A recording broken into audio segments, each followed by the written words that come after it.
Today we're going to measure how long it takes a pendulum to complete one oscillation with varying masses. So each of these golf balls with hooks weighs about 0.05 kilograms or 50 grams. So we can verify that using this kitchen scale. So this golf ball weighs about 50 grams. This golf ball weighs about 50 grams. This golf ball also weighs about 50 grams. So we can use these as our standard weights in our experiment. So we also have this rope with marks. This mark indicates 100 centimeters or 1 meter. This mark represents 1.25 meters or 125 centimeters. And this length represents about 1.5 meters or 150 centimeters. We can verify that using this tape measure. So if we stretch this all the way to the ceiling, you can see that this mark is around the 100 centimeter mark. This mark is around at the 125 centimeter mark. And this mark is about at the 150 centimeter mark. So it all corresponds to 1 meter, 1.25, and 1.5 meters here. So now let's do the experiment. First, let's do the 1 meter segment with varying weights. We're going to start with 0.05 kilograms. So let's start. 3, 2, 1, go. 1, 2, 3, 4, 5, 6, 7, 8, 9, 10. So it took about 20.3 seconds to complete 10 oscillations. So it took about 2.03 seconds to complete one oscillation. Now let's do the 0.1 kilogram weight. 3, 2, 1, go. 1, 2, 3, 4, 5, 6, 7, 8, 9, and 10. So this one's also about 20.5. So we can write 2.05 as our average. Now let's do the 0.15 kilogram weight. So 3, 2, 1, go. 1, 2, 3, 4, 5, 6, 7, 8, 9, 10.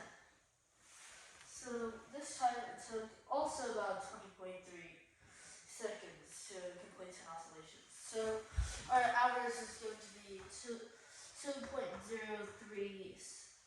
seconds per oscillation again. Now let's do the 1.25 meter segment with various weights. First, let's do the 0.05 kilogram weight.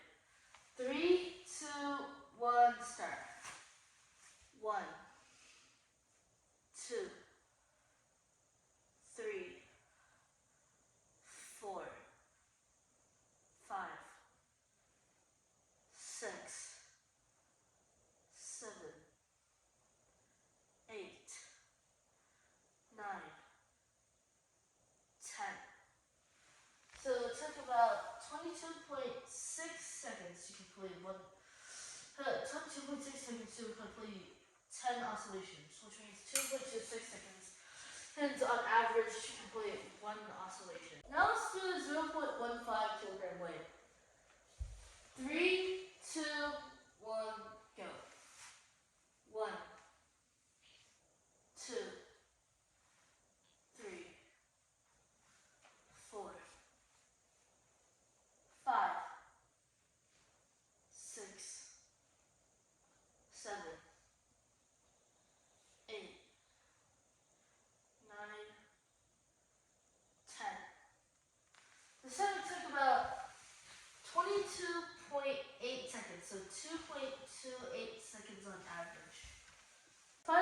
let's do the 1.5-meter length. So first we're going to do the 0.05 kilogram weight. 3, 2, 1, go. 1, 2, 3, 4, 5, 6, 7, 8, 9, 10. So this time it took about 24.8 seconds to complete 10 oscillations. So that means about 2.28 seconds on average per oscillation. Now let's do the 0.1 kilogram weight. 3, 2, 1, start. 1, 2, 3, 4, 5, 6, 7, 8, 9, 10. This time about 24.95 this time. So that means about 2.5 seconds this time to oscillation. Now let's do the 0.15 kilogram weight. 3, 2, 1, start. 1, 2, 3, 4, 5, 6, 7, 8, 9, 10. This timer took about 25 seconds to complete the oscillation, turn oscillation. So about 2.5 seconds again on average. So now that we have our data, let's look at the graphs. Our first graph with the mass and time relationship, we can see that changing the mass doesn't really affect the time, which all three data points show. But if we look at our second function, we can see that this curve with our 3 points looks a lot like the square root function. And we can see just that over here in our equation.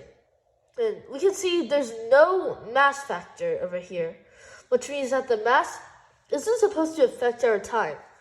But you can see that over here we also have a factor of square root of the length over the gravitational constant. And since the gravitational constant on our Earth is constant, we can see that this translates into a variable which is L over about roughly 9.8 under a square root, which shows the weird square root curve over here. So I guess we're done.